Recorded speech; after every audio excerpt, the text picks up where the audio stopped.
চতুর নামে এক চালাক শিয়াল ঘন বনে বাস করত। একবার সে ভীষণ অসুস্থ হয়ে পড়ল। কোনো কিছু খেতে পারছে না, অথচ ভীষণ খিদে পেয়েছে। শরীর দুর্বল, শিকারে যেতে পারছে না। মনের দুঃখে বসে থাকতো এক গাছের নিচে। দেখল সামনে দিয়ে একদল ইঁদুর চলেছে। মোটা ইঁদুর রাজা সবার আগে। চতুর ভাবল যে করেই হোক তাদের ধরে খেতে হবে, কিন্তু কিভাবে ইচ্ছে পূরণ করা সম্ভব? একটা বুদ্ধি বের করতে হবে যাতে সে আগামী কদিন পেট ভরে খেতে পায়। সে দেখল ওই ইঁদুরের দল একটা গাছের নিচে ঢুকে গেল।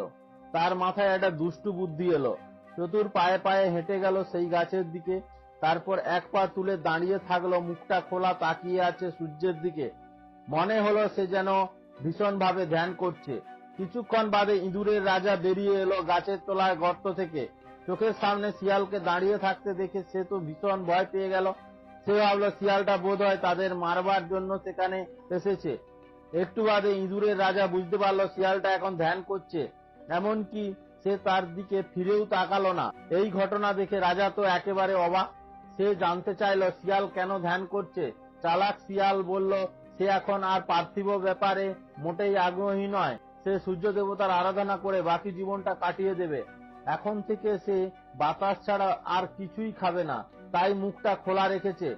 যেহেতু তার 4টি পায়ের ভর পৃথিবী বহন করতে পারছে না, তাই সে একটা পা পৃথিবীর উপর রেখেছে। ইঁদুরের রাজা তার এই কথা শুনে আরো অবাক হলেন। সে বুঝতে পারল যে শিয়াল এখন এক তপস্বী হয়ে গেছে। সে তার এক পা স্পর্শ করার চেষ্টা করলো। ভণ্ড তপস্বী শিয়াল তার দীর্ঘ কামনা করলো। ইঁদুরের রাজা ভাবলো সঙ্গী সাথীদের এখনই ডেকে আনতে হবে। এমন তপস্বী শিয়ালের দেখা পাওয়া ভাগ্যের ব্যাপার। ছুটে গেল মাটির নিচে গর্তে, সঙ্গী সাথীদের কাছে সব কথা খুলে বলল। সাথীরা দলে দলে বাইরে এলো। তপস্বী শিয়াল যে তাদের আস্তানার পাশে তপস্যা করছে এজন্য তাকে অনেক ধন্যবাদ দিল। শিয়ালকে দেখে অন্য জন্তুরা আর সেখানে আসতে পারবে না, তাই তারা ভীষণ খুশি। তারা সকলে শিয়ালের পা ছোঁয়ার জন্য ব্যস্ত। একে একে তারা শিয়ালের কাছে এসে গেল। যখন শেষ ইঁদুরটা সেখানে এলো, সঙ্গে সঙ্গে শিয়াল তাকে থাবা দিয়ে মেরে ফেললো, চট করে গিলে ফেললো তাকে। অন্য ইঁদুররা ঘটনাটা বুঝতেই পারল না। যাক, শেষ পর্যন্ত পরিকল্পনাটা সফল হয়েছে। চতুর এখন ভীষণ খুশি। কিছুটা সময় ধরে চলতে থাকলো তার এই খেলা। এখন আর খিদে পেলে বিন্দুমাত্র চিন্তা করে না। ইঁদুরের সংখ্যা ক্রমশ কমেই যাচ্ছে। শেষ পর্যন্ত রাজা ইঁদুর ব্যাপারটা বুঝতে পারল। সে খুবই চিন্তিত। হঠাৎ এক বুদ্ধি এলো তার মাথায়। পরের দিন সকালে দুষ্টু শিয়ালের পায়ে প্রণাম করার জন্য এগিয়ে চলেছে ইঁদুরের দল। দলের একেবারে শেষে রাজা দাঁড়িয়ে আছে। শিয়ালটা চেষ্টা করলো রাজাকে মেরে ফেলতে। রাজা তো সব ব্যাপারটা বুঝে গেছে। সে সঙ্গে সঙ্গে বন্ধুদের ইঙ্গিত করলো।